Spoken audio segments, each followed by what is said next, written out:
Madam Attorney General, yesterday, Erez Ruveni filed a whistleblower complaint against the Department of Justice. As I think you know, he was a 15-year veteran of the Department of Justice. He received commendations during the first Trump administration for all his work at DOJ, but he filed a detailed account of his recent experience at the Department of Justice, saying that prior to his determination, that he was terminated after he refused to sign an appeal brief that was unsupported by evidence or the law. And he says, "I didn't sign up to lie." In response to his termination, you made a statement on Fox News a little while ago saying, "At my direction, every Department of Justice attorney is required to zealously advocate on behalf of the United States, and that any attorney who fails to abide by this direction will face consequences." So, General Bondi, I guess the direct question is, he says he was fired because he didn't want to make an untruthful statement to a court of law. I have two questions. Number one, I assume you agree that zealous advocacy does not mean telling untruths to courts of law. And second, if that's not the case, what did you mean by saying he was not a zealous advocate? Senator Van Hollen, this is all pending litigation, as you're well aware, and the timing of it, I can't discuss pending litigation. This is a whistleblower lawsuit pending within my office, but I will say the timing of it I find suspect, as he takes hits at Emil Bovee, who is one of the best human beings I know, one of the smartest, brilliant men I know, who will soon become a federal judge. And his hearing happens to be today, and I find the irony of the timing of it pretty remarkable, the lawsuit. But this had to do with attorney-client privilege information that was disclosed. I can't talk about the substance, but what I will tell you, and you have obviously my word, any zealous advocacy means to be done ethically and honestly, always. And that's what I mean by zealous advocacy. He also accused Emil Bovee of things that Todd Blanche, who is one of the best human beings I also know, my Deputy Attorney General, was in the room and said did not happen. But again, I wish I could get into greater detail. I can't because it's pending. But I stand by Emil Bovee and I stand by Todd Blanche every day, and I always will. Well, Madam Attorney General, I will say that his account seems to have lots of information. So as you say, this will obviously be something that's litigated or reviewed through due process procedures. But I have to say that it's very, very disturbing. We've also heard from others in other departments who are responsible for implementing the laws of the United States that they feel uncomfortable about having been asked to do things that they thought were unethical. Let me go on to some of the budget questions. I really want to follow up on my colleagues, Senator Moran and Senator Collins. But the DOJ grant funding is being sort of cut back on two fronts. One, in April, the department terminated hundreds of grant awards, notifying grantees that their current grant funds were gone, effective immediately. That included, law enforcement training grants, technical assistance awards, some dating back to fiscal year, I think, 2017. So question number one is, are you going to be releasing those funds? The second concern regarding grants has to do with the monies that were appropriated in this fiscal year, in March. And my understanding is that DOJ is withholding an overwhelming number of notices of funding opportunities, NOFOs, meaning that grantees who rely on these grants, including many who provide services to victims of crimes, are literally in some cases running out of money.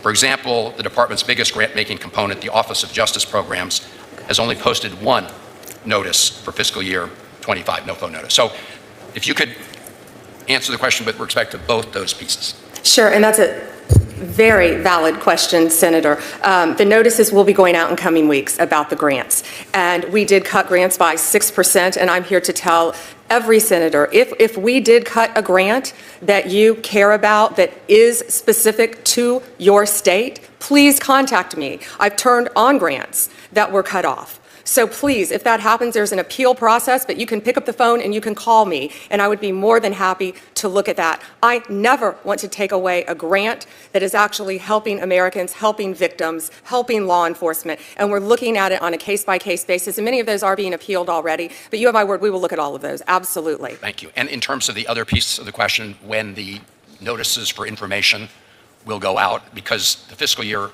obviously is, running out, and we are hearing from lots of entities that are waiting for those notices so they can apply for the grant funding. Yeah, yes, Senator. The notice of funding is consistent with our priorities, and they're finalizing it right now. It will be going out very shortly. Very shortly. All right. Thank you. It'll be posted on a rolling basis, too, I believe. Okay. If you could just keep us posted on that. And I would appreciate it, Madam Attorney General, if you could have your team or respond to a letter that about 30 senators wrote to you on this topic of the prior fiscal year funds that were frozen. I will make sure they look at that letter. I think we've received probably thousands of letters. You've gotten lots of letters. But we really do need, in order to do our job, to get responses. Thank you, Mr. Chairman. Chris Van Hollen didn't come to play politics in this hearing. He came to draw a line in the sand. Because what you just witnessed wasn't simply about a personnel dispute inside the Department of Justice. It was about whether truth still has a place in America's legal system. Think about what this whistleblower, Erez Ruveni, actually did. 15 years at the DOJ, commendations for his service, a career built on public trust, and then one day he's asked to sign off on a legal brief that he says wasn't backed by facts, a document he believed would mislead the court. And when he refused, he was fired. His exact words were, "I didn't sign up to lie." That sentence alone should stop everyone in their tracks. Because at its core, the Justice Department is supposed to be built on one unshakable principle: tell the truth, no matter who's in power. When that foundation starts to crack, when truth becomes negotiable, you don't just lose a case, you lose the credibility of the entire system. And that's why Van Hollen's questioning hit so hard. He wasn't just asking legal questions, he was forcing Pam Bondi to confront a moral one. What does zealous advocacy really mean? Does it mean standing up for justice or standing by your boss? Bondi tried to dodge the question, hiding behind pending litigation. But listen closely to her tone and what she chose to defend. She didn't defend the whistleblower's integrity. She defended her deputies, the very people accused of wrongdoing, calling them the best human beings I know. That might sound loyal, but it's not what the country needs from its top law enforcement officer. The job isn't to protect your friends, it's to protect the truth, and that's where the real problem lies. Because what this exchange revealed is a culture inside Bondi's Justice Department that treats ethical resistance as disloyalty. When a 15-year veteran gets punished for telling the truth, that sends a chilling message to every other lawyer, investigator, and staffer. Stay quiet or lose your career. It's not just about one case. It's about whether the Justice Department itself can still be trusted to act independently, or whether it's being turned into a political enforcement arm. And then, as if to prove the point, Van Hollen pivoted to the DOJ's grant freezes, funds that support law enforcement training, victim services, and community safety. These are programs that save lives and protect communities every single day. And yet, Bondi's department suddenly cut or withheld hundreds of grants, many without explanation. That's not just bureaucracy, that's power being used as leverage. Because when you start controlling which programs live or die, which communities get help and which don't, that's no longer about justice. It's about control. And when you combine that with the culture of fear and retaliation that whistleblowers are describing, you start to see a pattern, one where the DOJ becomes less about serving the law and more about serving the powerful. Van Hollen's calm persistence here mattered. He didn't shout, he didn't grandstand, he asked clear, focused questions that exposed something Bondi couldn't disguise, a fundamental misunderstanding of what justice is supposed to mean. Her evasions told the story more powerfully than any confession could. Because when a nominee for Attorney General can't say plainly that lying to a court is wrong, when she dismisses whistleblower claims as suspect timing, and when she cuts vital public safety programs while promising senators she'll take their phone calls, that's not leadership. That's political damage control. And yet, there's something deeply human at the heart of this. Whistleblowers like Erez Ruveni are the conscience of government. They're the ones who step forward when the system's ethics fail. And instead of being celebrated, they're often punished, made examples of, so others stay silent. It's a painful irony that in a department meant to enforce the law, truth-tellers are the ones treated like traitors. Van Hollen gave voice to that quiet outrage, the kind that comes not from partisanship, but from principle. He wasn't fighting for one man. He was fighting for the idea that the truth must still matter, even when it's inconvenient, even when it threatens those in power. And that's something every viewer should take away from this hearing. The fight for an honest justice system doesn't happen in headlines.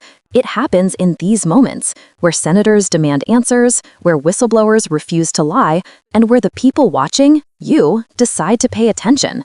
Because if we stop paying attention, corruption doesn't vanish, it multiplies. Silence is how power wins.